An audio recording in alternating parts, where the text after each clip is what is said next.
Neuro endocrine tumour यानी कि tumour of medulla. इसके अंदर सबसे पहले पढ़ेंगे हम फियोक्रोमोसाइटोमा। पहली बात तो ये कि क्रोमाफिन सेल से डिराइव होता है। ये क्या सीक्रेट करता है? कैटेकोलामिन रिलीज करता है। कैटेकोलामिन क्या क्या होता है? एपिनेफ्रिन होता है और नॉरएपिनेफ्रिन होता है। इसके अलावा ये यूजुअली बिनाइन होता है और यूजुअली किसके अंदर देखने को मिलता है? अडल्ट के अंदर देखने को मिलता है। तो हम पढ़ेंगे अब रूल ऑफ 10। ये क्या होता है कि 10% जो होते हैं वो मैलिग्नेंट भी हो सकते हैं, क्योंकि हमने पढ़ा था ये यूजुअली क्या होता है? बिनाइन होते हैं। इसके अलावा 10% क्या हो सकते हैं? बायलेटरल हो सकते हैं। 10% क्या हो सकते हैं? एक्स्ट्रा एड्रीनल हो सकते हैं। एक्स्ट्रा एड्रीनल हो सकते हैं और मोस्ट कॉमनली किस में होंगे? ब्लैडर में होते हैं। इसके अलावा 10% क्या हो सकते हैं? बच्चों में भी हो सकते हैं, क्योंकि हम जानते हैं कि मोस्ट कॉमनली किस में होता है? एडल्ट के अंदर होता है। और 10% कैन कैल्सीफाई एज वेल। बात करते हैं इनहेरिटेड सिंड्रोम जो कि जुड़े होते हैं इससे।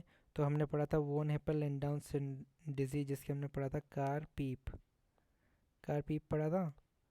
तो इसमें से एक पी जो है वो फियोक्रोमोसाइटोमा को दिया था हमने। न्यूरोफाइब्रोमाटोसिस टाइप 1 के अंदर हमने पढ़ा था कैफे स्पॉट। तो इसमें जो पी है वो किसके लिए था? फियोक्रोमोसाइटोमा के लिए होता है। इसके अलावा मेन टाइप 2 जो होता है, 2A हो या 2B हो, दोनों के अंदर ही क्या देखने को मिलता है? फियोक्रोमोसाइटोमा मिलता है। अब इससे होता क्या है? बहुत सारा कैटेकोलामिन जो होता है वो क्या लेके जाता है? हाइपरटेंशन होता है इससे। कौन सा हाइपरटेंशन होता है? एकदम खतरनाक वाला हाइपरटेंशन, हाइपरटेंसिव अर्जेंसी या फिर मैलिग्नेंट हाइपरटेंशन। इसके अलावा सिंपैथिक नर्वस सिस्टम का भी ओवर एक्टिवेशन मिलता है, जिससे हमें क्या है? ट्रायड देखने को मिलता है। ट्रायड के अंदर क्या क्या आता है? हेडेक आता है, स्वेटिंग आती है और पैल्पिटेशन आता है। हेडेक सिर में दर्द होना, पैल्पिटेशंस और स्वेटिंग। इसके अलावा फियोक्रोमोसाइटोमा के साथ एक पैरानियोप्लास्टिक सिंड्रोम भी जुड़ा होता है।